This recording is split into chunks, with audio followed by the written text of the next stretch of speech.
In టైంలోనే వచ్చాను. Late అవుతుందేమోనని కంగారు పడ్డాను. ఇంతకీ శంకర్ చెప్పిన bus stop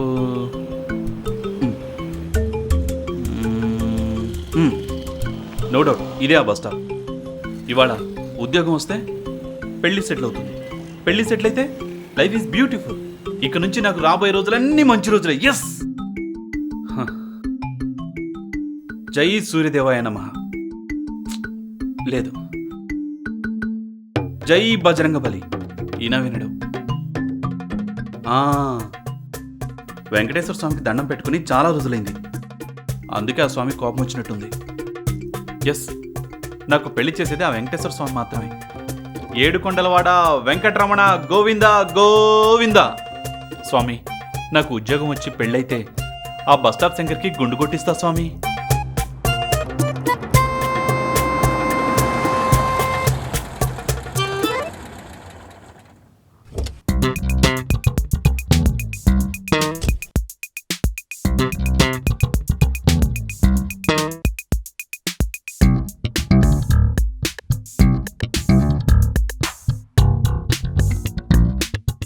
are you Mister Ravi? Ya, I'm Ravi. మీరెవరు? బస్ స్టాప్ శంకర్ పంపించాడు. మిమ్మల్ని ఇంటర్వ్యూ చేసి ఉద్యోగం ఇవ్వమన్నాడు. అవునా? Thank you sir. నేను మీకోసం వెయిట్ చేస్తున్నాను. వెల్, ఇంతకీ నువ్వేం చదివావు?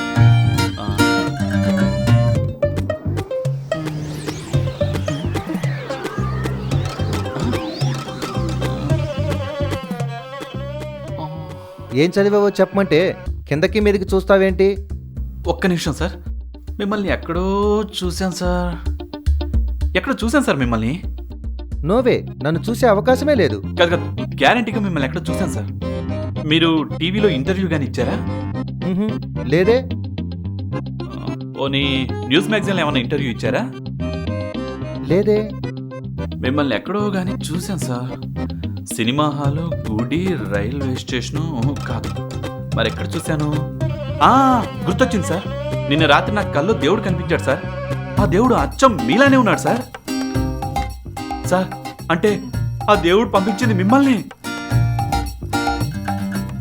మీరు నా పాలిట దేవుడు సార్.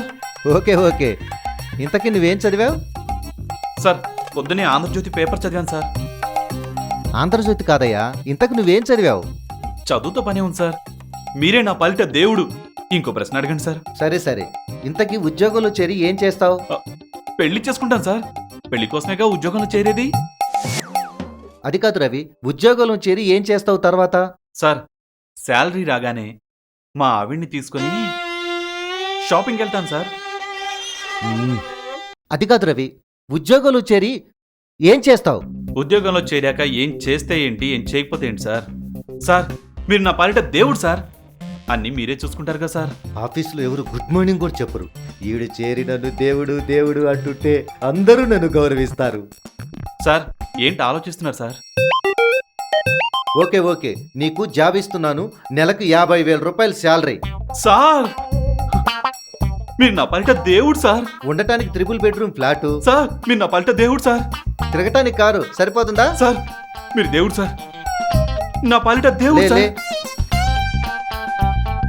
ఓకే ఓకే, రేపు మార్నింగ్ వచ్చి జాయిన్ అవ్వు. Sir, thank you sir. Interview అంటే ఇలా ఉండాలి సార్. అదిగో ఆ వేణు సాఫ్ట్వేర్ కంపెనీ ఉందే, అక్కడ ఇంటర్వ్యూకి వెళ్తే నీకు కంప్యూటర్ వచ్చా, టైప్ వచ్చా, తొక్కొచ్చా, తోటకూర వచ్చా అని చంపేస్తున్నారు సార్. అందుకే నేను ఆ ఉద్యోగాన్ని వదిలేసి ఇక్కడికి వచ్చాను సార్. నువ్వే వద్దని వచ్చావా, వాళ్ళే వెళ్ళమన్నారా? వాళ్ళు వెళ్ళిపోమ్మనకు ముందే నేనే వచ్చేసాను సార్. సార్, ఆ కంపెనీ చైర్మన్ వేణుగోపాల్ అంట సార్. సార్, వాడు చాలా స్ట్రిక్ట్ అంట సార్. స్టాఫ్ అందరినీ తిడతాడంట. వాడంత వెధవా, వాడంత వేస్ట్ ఫెలో, వాడంత పనికిమాలిన గాడిదా ప్రపంచంలోనే లేడంట. ఆ పనికిమాలిన గాడిదని చిచి, ఆ వేణుగోపాల్ని నేనే. ఆ కంపెనీ నాదే. ఆఫీసులో ఉద్యోగం కాదు కదా, బాత్రూమ్లు కడిగే క్లీనింగ్ బాయ్ ఉద్యోగం కూడా నీకు ఇవ్వను, పో. Sir sir sir sir sir sir sir sir sir ఇది కూడా పోయింది.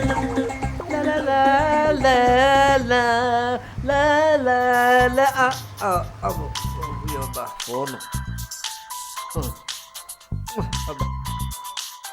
అమ్మో రవిగాడు వీని ఫోన్ లిఫ్ట్ చేయకపోతే రకరకాల నెంబర్లతో ఫోన్ చేసి చంపేస్తాడు.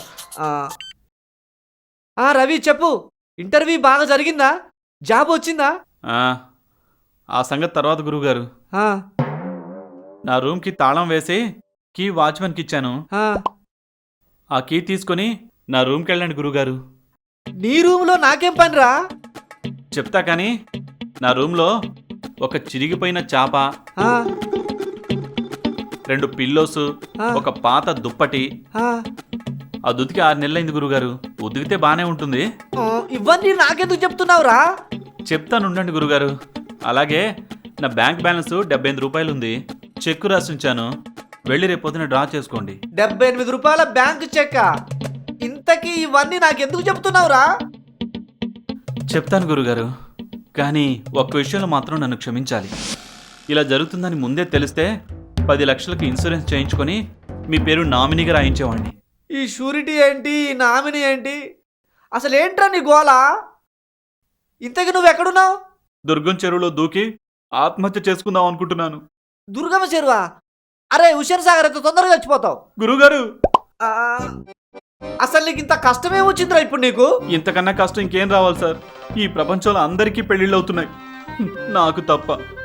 పెళ్లి లేని జీవితం, పెళ్ళాం లేని కాపురంతో బతకటం అవసరమా? అందుకే ఆత్మహత్య చేసుకుందాం అనుకుంటున్నాను. అరే నీకు దండం పెడతానురా. నువ్వు ఆత్మహత్య చేసుకుంటే నాకు డైలీ డబ్బులు ఎవరు ఇస్తారా? మీకు నేను 100 దండాలు పెడతాను గురుగారు. నాకు పెళ్లి చేయండి. రే నీకు ఇదే లాస్ట్ అండ్ ఫైనల్ ఛాన్స్. నీకు ఇప్పటికైనా పెళ్లి కావాలంటే ఎలాగో అలాగా 20 లక్షలు సంపాదించు, అప్పుడు నీకు పెళ్లి చేస్తా. ఆ తర్వాత యూసుఫ్ కూడా బస్ స్టాప్ చెక్ పోస్ట్ వెళ్ళి తగలడు. అక్కడ నీకోసం ఒక పెళ్లి కూతురు తగలడుతుంది. ఆ సంబంధం అన్నా చేసుకొని తగలడు, లేదనుకో నేనే ఆత్మహత్య చేసుకొని తగలడతా. థ్యాంక్ యూ గురుగారు. ఇలాంటోడు ఒక్కటి చాలు సూసైడ్ చేసుకొని చావడానికి. వీడు డబ్బులు సంపాదించిన దాకా మనం దొరకకూడదు.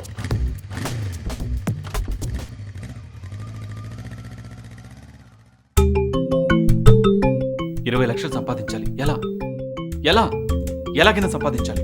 నా కోసం కాకపోయినా నా పెళ్ళం కోసమైనా సంపాదించాలి.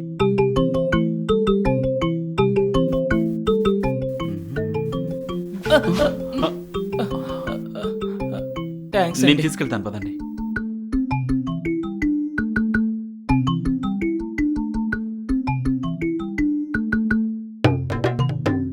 ఏంటి, నీకు కళ్ళు కనపడవా? నీకు కనపడవా? అదేంటి అలా అన్నావు? లేకపోతే ఏంటి, నేను గుడ్డివాడిని తెలుసు, కళ్ళు కనపడవని తెలుసు, మళ్ళీ కళ్ళు కనపడవా అని ఇదేం ప్రశ్న?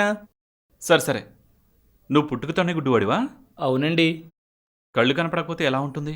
చీకటిగా ఉంటుందండి. మరి ఇలా ఉంటే బాధగా ఉండదా? బాధ ఎందుకు ఉంటుంది సార్? పుట్టిన దగ్గర నుంచే చీకటినే చూస్తున్నాను, చీకట్లోనే బతుకుతున్నాను, చీకట్లోనే నిద్రపోతున్నాను. నాలాంటి వాడికి చీకటి అలవాటైపోయింది సార్. మరి అయినా ఇంత ఆనందంగా ఎలా ఉంటున్నావు? అలవాటైపోయింది సార్. అయినా మాలాంటి గుడ్డి వాళ్ళందరూ చీకట్లోనే వెలుగును చూసుకుంటూ ఆనందంగా గడుపుతున్నారు. కానీ మీలాంటి కళ్ళున్న వాళ్ళు వెలుతురులో ఉంటూనే చీకటి వచ్చేస్తుందేమో అని భయపడుతూ బతుకుతున్నారు.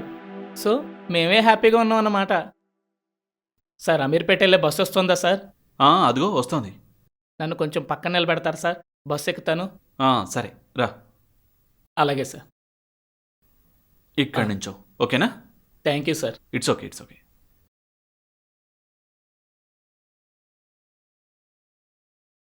ఓ బ్రహ్మదేవా, ఎంతమంది దేవుళ్ళకి మొక్కినా నా కోరిక తీర్చట్లేదు. కనీసం నువ్వైనా ఓ 20 లక్షలు మూటగట్టి కిందికి వదిలేసేవయ్యా.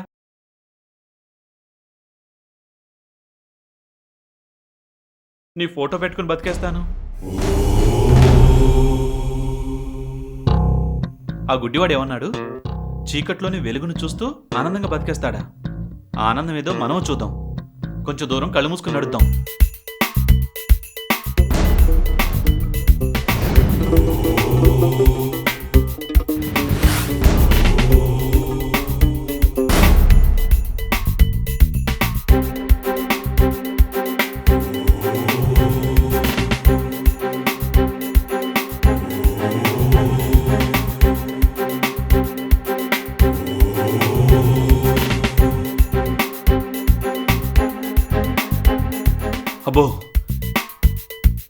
ఒక్కలో ఆనందం ఏంటో నాకు అర్థం కాలేదు కానీ కళ్ళు మూసుకుని నడవడం చాలా కష్టం.